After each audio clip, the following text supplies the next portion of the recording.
Tyranny. It's as American as beer and baseball. This is the America Beer, Baseball, Tyranny podcast with your hosts, Joshua Sopko and Aaron Bloomer.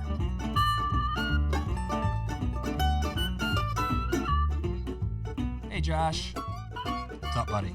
How you doing scrolling over there? I'm turning my phone to airplane mode so it doesn't vibrate and go off because my wife is blowing me up. Uh-oh. Knock it off, Brittany. What's up? How are you? I'm doing well. What's this little blue can we got going over here? Yeah, this is the sales guy at the old liquor store. He sold you into this? He did, believe it or not. I was trying to get the assortment of six-pack. Yep. And I had the 2 of 3 options done, and I needed a third. And he said, well, I got this grain belt blue. And I said, I like grain belt. Blue's my favorite color. Sold. You know, as much grain belt as I've drank in my lifetime, I've honestly never had this one.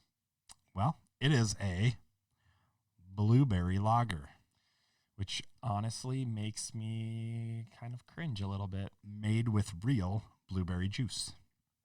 The can is blue. It's very pretty blue. That was nice. Good little sound effect there. It comes in a can. It's purpley blue colored. Like blueberries. Should probably have poured it out.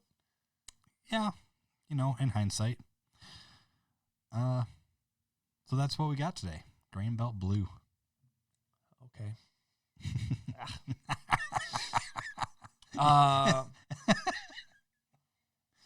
The first drink not to your liking? Very sweet. It almost has like a winey flavor, like wine flavor too. Oh well. You know what though? You know what I do know? Is that this Constitution thing is what, 200-ish years old? Yeah, 220. Should probably just get rid of it. Or change it. Or interpret it based on the time of the day. Maybe that. So there's this, I guess what do you call it? Just like the interpretation that the Constitution is a living and a breathing document. Yeah, that's what we're going to talk about. So what does that mean?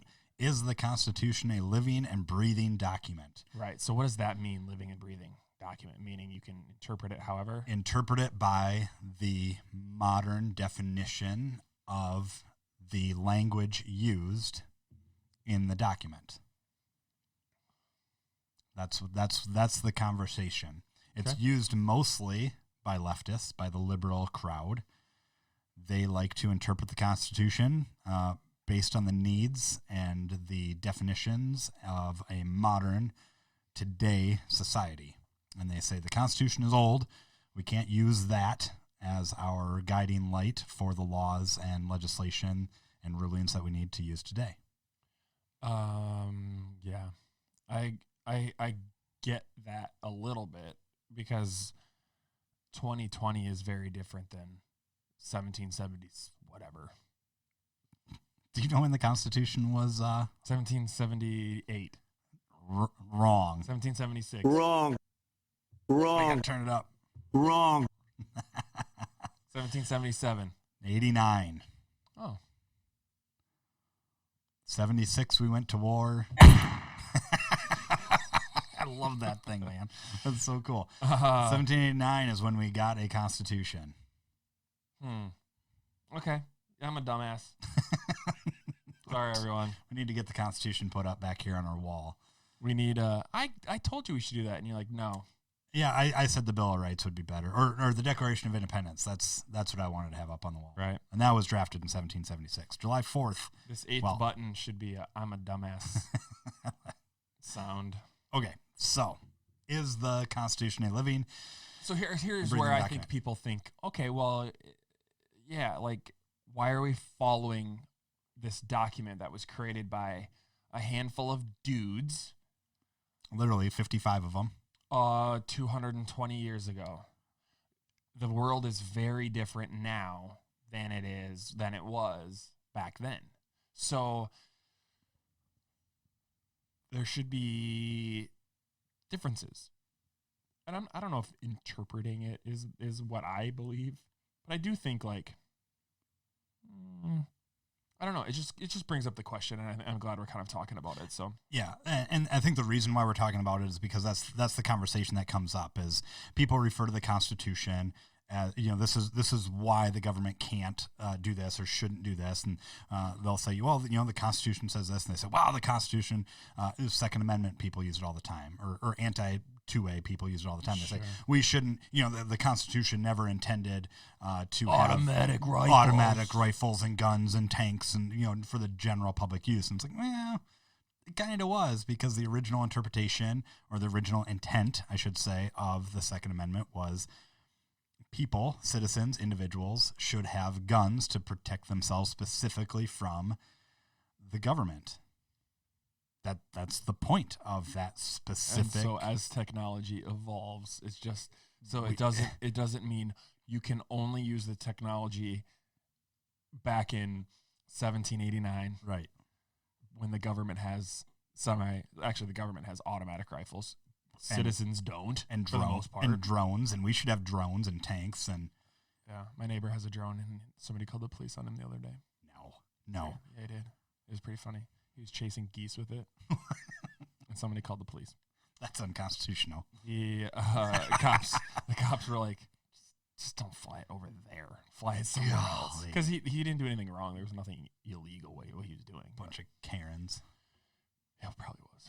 What were we talking about? Yeah, so that's why we're talking about this is people run into that conversation all the time. So we want to kind of unpack what that means and maybe how to address it, I guess, or why that statement that the Constitution is a living, breathing document is false and wrong on basically every level. Okay, go. You ready? Okay.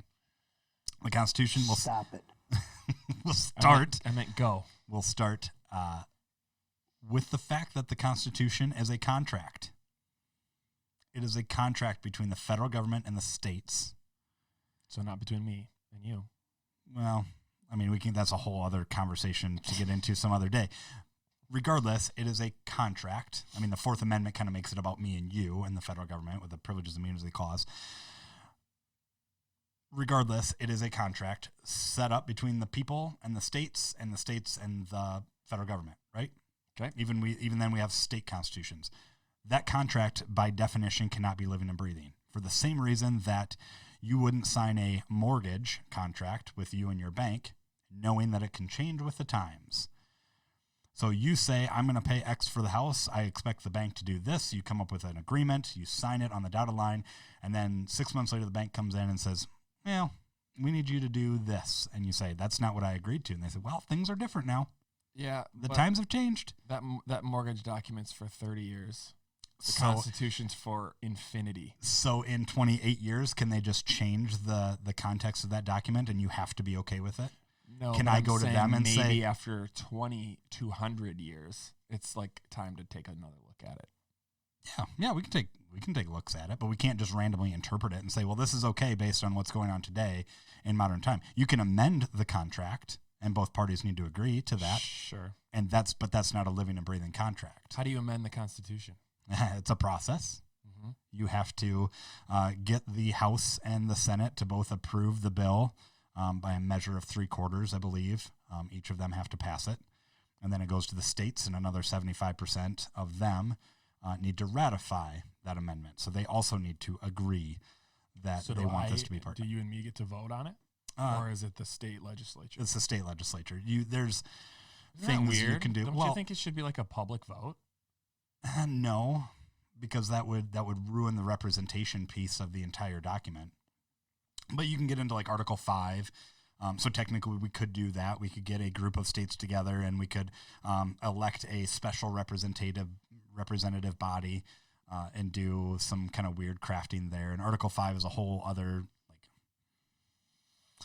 thing. We'll have to talk about Article 5 someday. But regardless, the point that it is a contract and you can't just change the contract based on the definition that changed or because society changed. You need to amend the contract and update it. Like, that's okay and fair, and the founders put in provisions specifically to do that. Okay, so this notion that the Constitution is a contract, how do we know that is fact? Or how do we know like that it was written as a contract? Let's see. What do the founders have to say about that? Good old TJ, Thomas Jefferson. TJ. He had something to say about it, even though he wasn't a founder, technically. He was over in Paris at the time that it was drafted. But he said on every... Just drunk. On every question of construct, let us carry ourselves back to the time when the Constitution was adopted. Recollect the spirit manifested in the debates, and instead of trying what meaning may be squeezed out of the text or intended against it, conform to the probable one in which it was passed. Thomas Jefferson. Okay, so tell me what that means in English. He's saying, as a government and as a people, we cannot interpret the Constitution based on what we want it to say. We have to go back to its original intent of what it was written as in order to understand what it was intended to do for society. That means you have to look outside of just the Constitution. You have to look out at the people that wrote the Constitution, what they said about each individual clause. Take, for example, the General Welfare Clause. This is the one that's used all the time, that says government has the power to do X because it's for the general welfare of the country. But that's not true. That's not true at all on any level or any claim that you could make. The General Welfare Clause is derived based on how government can spend money that they get from taxes, from excise taxes, tariffs, like a very specific limited control. And that has been wiped out the door ever since the early 1900s when the Supreme Court said, well, general welfare clause doesn't mean what you think it means. It means the government can do whatever they want in context and spend money on whatever they want and tax on whatever they want based on the 13th Amendment. So it opens up the door that government can do whatever they want based on their feeling of that day. Literally. That's what a living and breathing Constitution is. A dead Constitution. It doesn't provide any securities. It doesn't provide anything that means anything to anybody. So how do we know intent? We read outside of the context of the Constitution based on the people that wrote those clauses and interpreted those clauses when they were drafted. So like what, their diaries? Yeah, and the letters. So James Madison, see, I was prepared. I took notes. Got it. James Madison, in a letter to Henry Lee, there's a little bit more that prefaces this specific part, but he's saying, mimicking what Thomas Jefferson had written long after what James Madison, who was the fourth president, had said. He was prefacing saying, we can't just base willy-nilly based on modern day definitions or change definitions or, well, I say that the definition means this and they say it means that, because we get into that too. Like, what is the actual definition of X, Y, or Z? Right. And so James Madison is saying we have to look at what the definitions of the writers who proposed the drafted legislation that was eventually passed. This is what he said. What a metamorphosis would be produced in the code of law if its all ancient phraseology were to be taken in its modern sense. James Madison to Henry Lee. That was his letter. So he's saying if we just, even 300 years from now, if we still have the same Constitution and we didn't use its phraseology of when it was founded, it means nothing. It's not good for anything. So we should do that. Yes. And it doesn't happen. Or we should just... And it doesn't happen because of our boy Woody. Woody is one of the worst. It really started with Lincoln. Worst people. It really started with Lincoln. He kind of set the stage for a lot of what happens in the early 1900s, getting us into World War I and World War II. But Woodrow Wilson kind of took a modern sense off it, and then FDR really took that. So Lincoln provided this kind of framework. Woodrow Wilson kind of built upon that framework, and then FDR, good old Freddie, he kind of took that and built something that we see today. And this is what Woody said in 1912 as he was campaigning. Society is a living organism and must obey the laws of life and not mechanics. It must develop. All that progressives ask or desire is permission. In an era when development, evolution, is the scientific word to interpret the Constitution according to the Darwinian principles, all they ask is recognition of the fact that a nation is a living thing and not a machine. And so he and his policies set the stage that the Constitution means whatever we need it to mean today. and the government has the power to interpret that. Not us, not you and me. So they can say, look, war is coming. We need a draft. Can't yell fire in a theater, which is a interesting Supreme Court case that had nothing to do about yelling fire in a theater. It had everything to do with Woody's killing us. Woody's the worst. He killed a lot of us. I don't know. I think the dangerous piece is that we have to interpret it. We can't talk to these people and understand what they really meant. But they wrote about it, and they wrote about it on purpose because they knew we were going to have to look back at it. That's why they made their letters public. That's why they kept them. When the White House burned down, Martha, who was it? Was it Martha? Anyways, whatever First Lady went back into or told someone to go back in and go get all of these founding documents. Like, you have to protect and save these because that's what our country was built on, was these documents and these letters. People need to read them again. Yeah. And they were saved specifically for the purpose to us go back and say, okay, so when they wrote this, who went in and got them? I don't remember. Slave, I bet. Probably. She didn't go get them. Equally, we have, and you kind of touched on this loosely too. You said, why can't we just have this a public vote? Like majority rules, right? Democracy.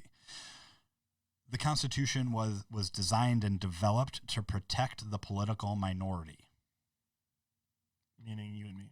Meaning you and me, the little guy, right? Mm-hmm. Like, it's meant to protect and set up our rights as individuals.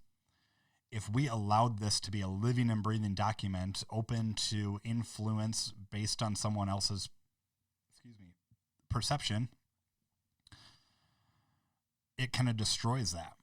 And we just say, well, it's living and breathing. We're going to change this based on the political needs and motivations of the day. It's good for the country, so it's good for everybody else. Yeah. It kind of takes away the individual out of that scenario, the political minority, the individual, out of that context. And that's not what we were founded on. That's not what it was meant to do. So why do we have this notion? Is it because we don't teach actual Constitution in schools? Is it because people don't really understand their rights and the Constitution as it is? And I mean, why do we have people? I mean, I understand why politicians, because they just want power, right? But why doesn't the common person understand why it's wrong? Because they also don't understand the role of government either. Because government's supposed to protect us. See 2 episodes ago. See previous conversation. They don't understand the role of government. I mean, and Woody set all this up too for education. I mean, he was terrible with education. He saw education, public institutions, as a way to control the masses, to keep the population where they need to be, to build on the Industrial Revolution, to make sure that we had a workforce that kept people poor, impoverished, and a certain level of intelligence. And anybody that rose above that, rich, dumb people, anybody that rose above that or was already privileged enough, like, good on them.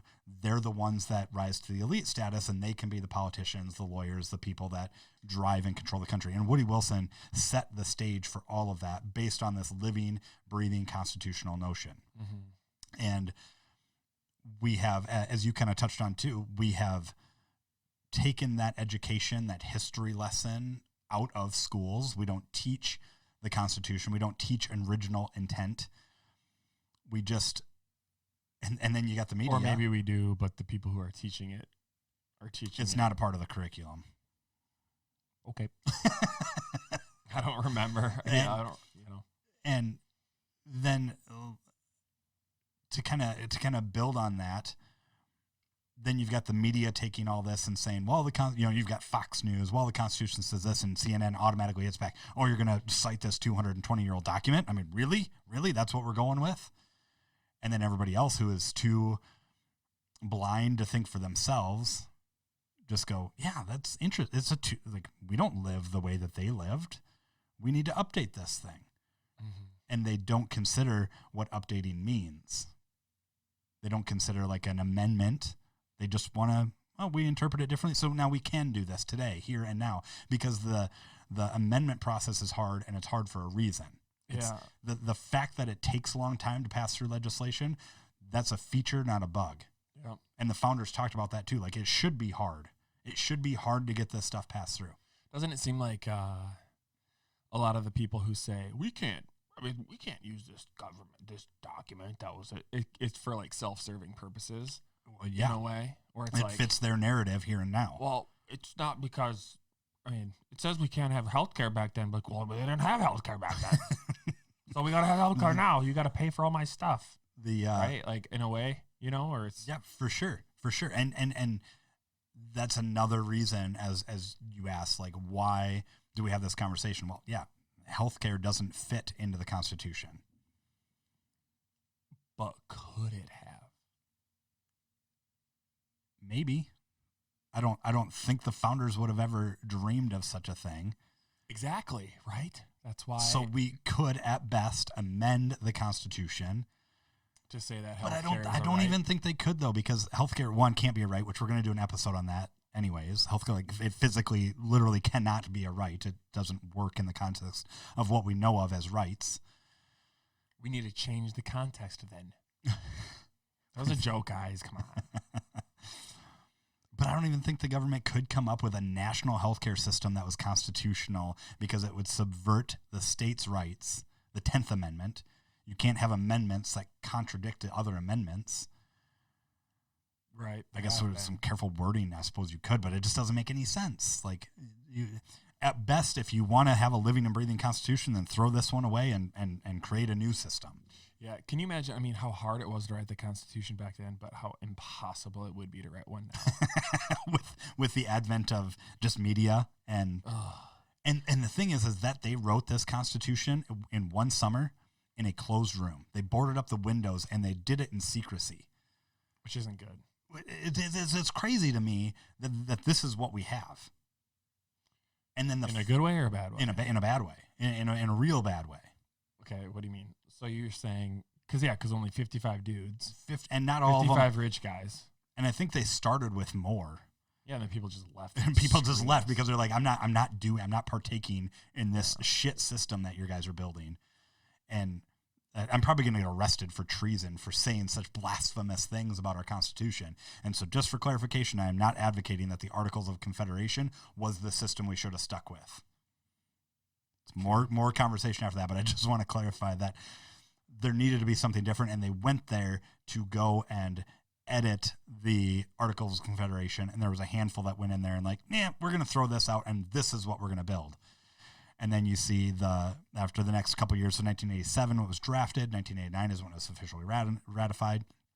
So that 2 years, we see this handful of Federalist and Anti-Federalist paperwork come out that builds on the original intent. That's how we know what they meant when they were writing. That's how they were trying to sell the product to the people and say, this is why we're going to do this, and this is why we need this. And then you get into Shays' Rebellion, which really pushed the narrative that we need this. I don't know. It's just, it can't be living in, you can't just change the contract is really what it comes down to. It's really that simple. So you just don't listen to it then? Listen to or adhere to the contract. We have politicians who just say, I don't give a shit what the Constitution says. Yeah, we haven't been following it. That's for sure. Right. So so then that means that like we as a society or the populace are allowing it. Yeah, for sure. But would you say that the vast majority of people don't understand that politicians just haven't been following it? Yeah, I'd agree with that too. Okay. This is a great episode, guys. I'll check it out. I don't know if you're looking for some dissent, but no, I don't think so. But I think absolutely the politicians do whatever the hell they want, and we go along with it. Don't you think, though, like, maybe this is a different conversation, different episode, but like the common person doesn't give a flying F about what goes on in Washington? See other problem of society. Yeah, but like, because it's just like, oh, okay, well, this random rich guy or random rich girl that sits in this seat that's supposed to represent me when this is hypothetical, but I'm making a penny over minimum wage and I'm struggling to do this and I'm struggling to do that. And they're talking about doing all this shit over here. And it's like, I think people are so checked out of politics, just even in general. Like I think there's a vast majority, it's probably the 80-20 rule. Probably 80% of people don't give a fuck. And that's you kind of see that in the polls too, right? Oh, for sure. And then it's 20 people who are the squeaky wheels who yell at each other on Twitter or who will comment on stupid things on Facebook. And like, you can't have a legit conversation anymore. Right. Because it's so polarizing, which is so crazy. But like, I just don't think people care. And so then the politicians are out here just like, well, nobody gives a shit. So I'm going to just kind of do whatever the hell I want. And if I can push it through with nobody noticing, like, yay for me. And then all of a sudden we have socialism and tyranny.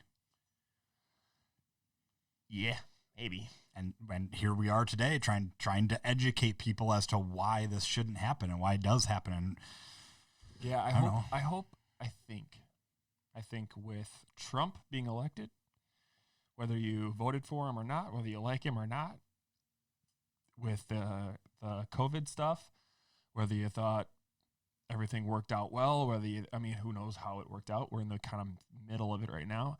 I think people are taking more looks at the government and they're just kind of like, maybe these guys don't know what the hell they're talking about. Which is why should I listen?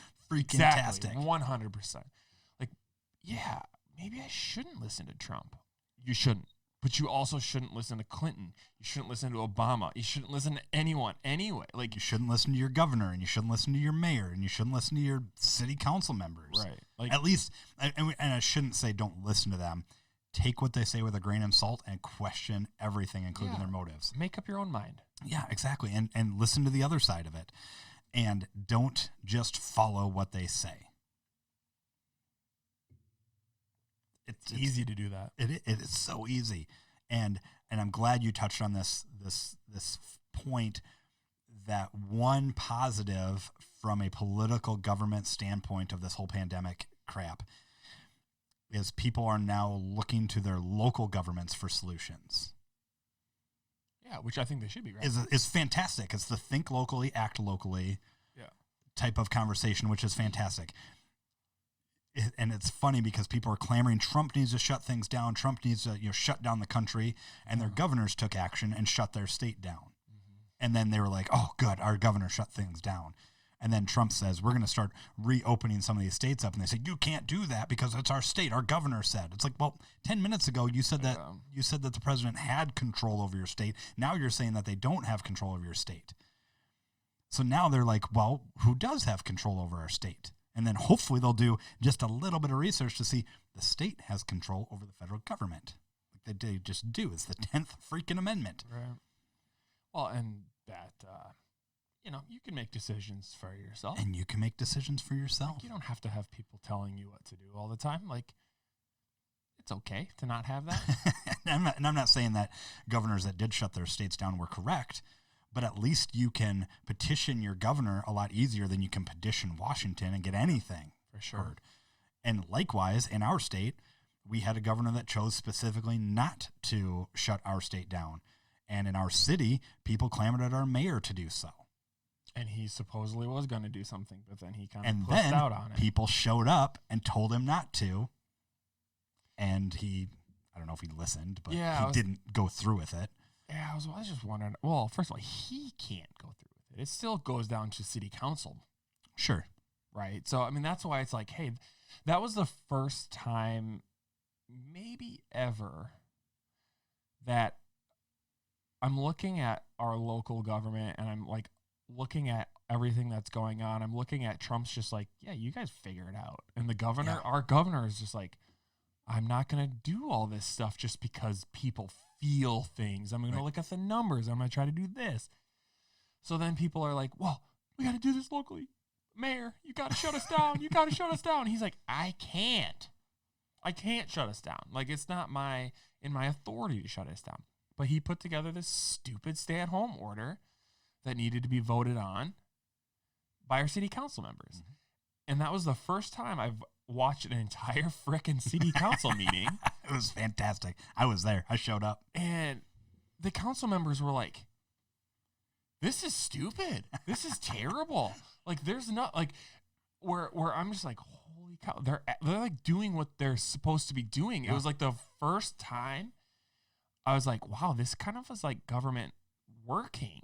Like, or like working for us and like working for like what's best for their constituents at a minuscule level in a district in Sioux Falls, South Dakota, compared to the entire nation. And it was really, it was kind of, I mean, as nerdy or whatever as it sounds, like it was pretty cool to watch. Yeah, I thought so. I was there. I got up and spoke. You did. Put it on our Facebook page. You go search it. Watch it. Watch me go mention to our mayor that he is potentially building a Gestapo-style police force. Yeah, you never got any kickback from that comment. I don't know. I mean, I guess, I don't know how we've kind of... We did take a left turn a little bit here from the living, breathing document. But I think we covered that. Okay. Yeah, I think, too, is if we think about, like, we rely on this document, or people rely on this document, and they think this document's going to either save or refute things. And it's just like, the document laid out how things were supposed to happen, or you know what I'm trying to say.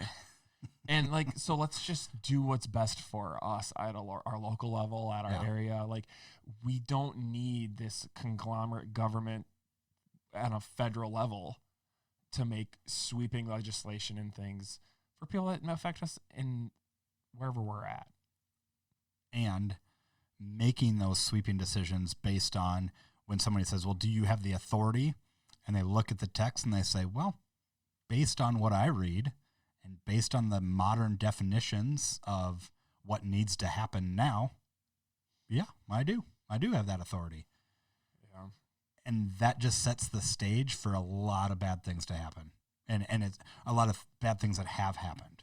Do you think that, for the most part, when people are like trying that interpretation argument, it's to,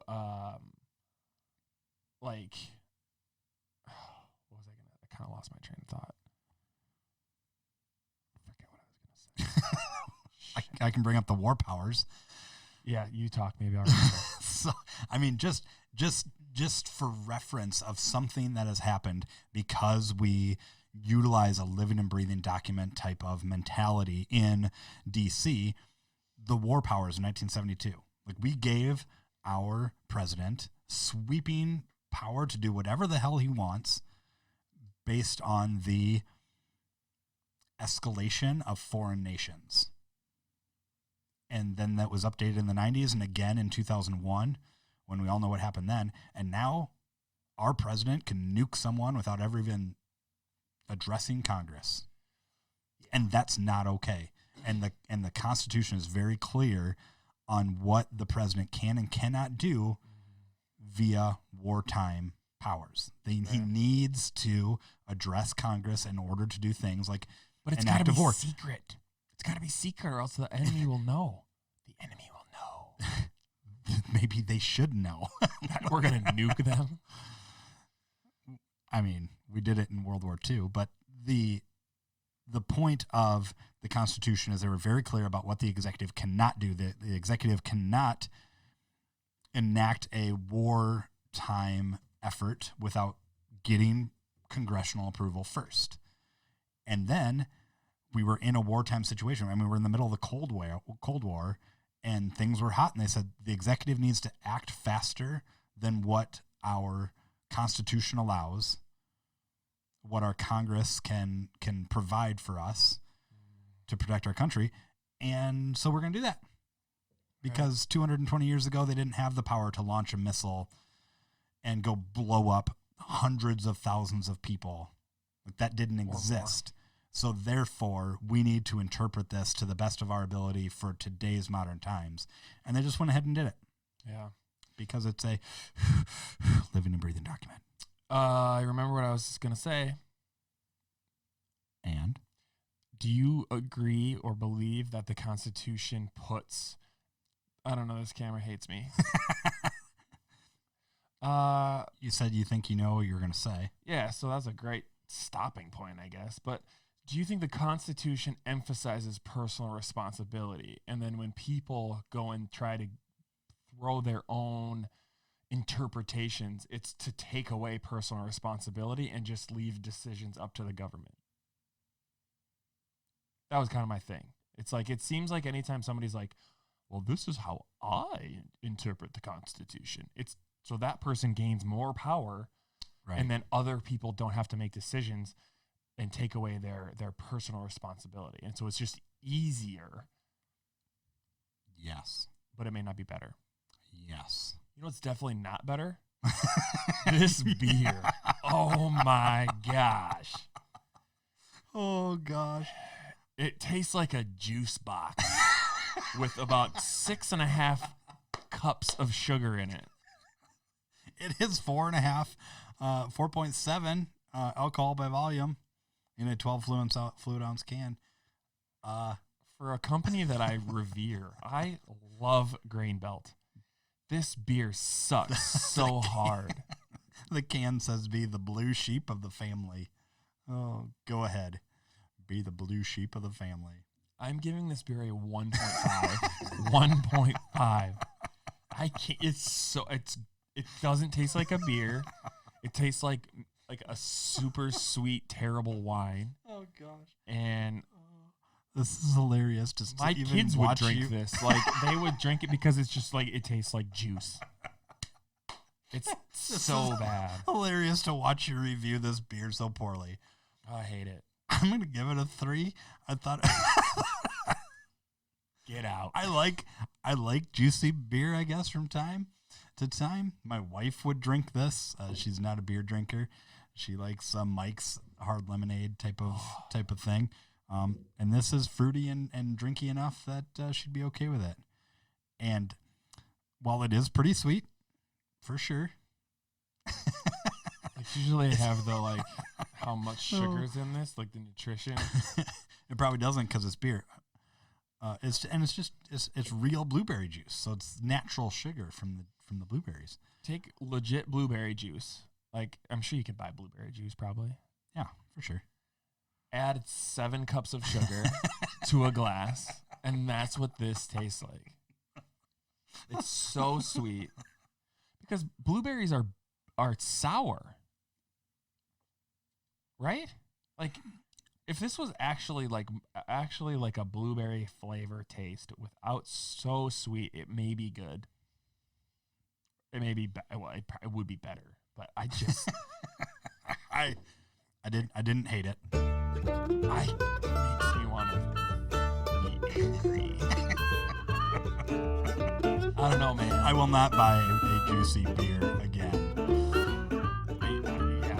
I'm glad that I've never drank this beer before because it shows that my gut is correct. It came in a blue can. It was Grain Belt. The guy was like, "Hey, there's a Grain Belt blue," and I was like, "Ooh, you should go back to the store and be like, guy, you're fired." Well, thanks for listening, everyone. That is so good. BeerBaseballTyranny.com.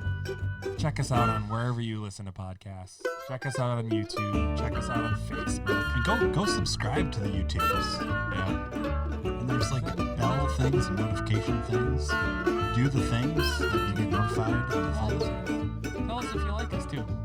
Tell us if you hate us. If you don't. If you think that we're just kind of weird. This episode was going to be good until this shit beer. We gotta be done. This was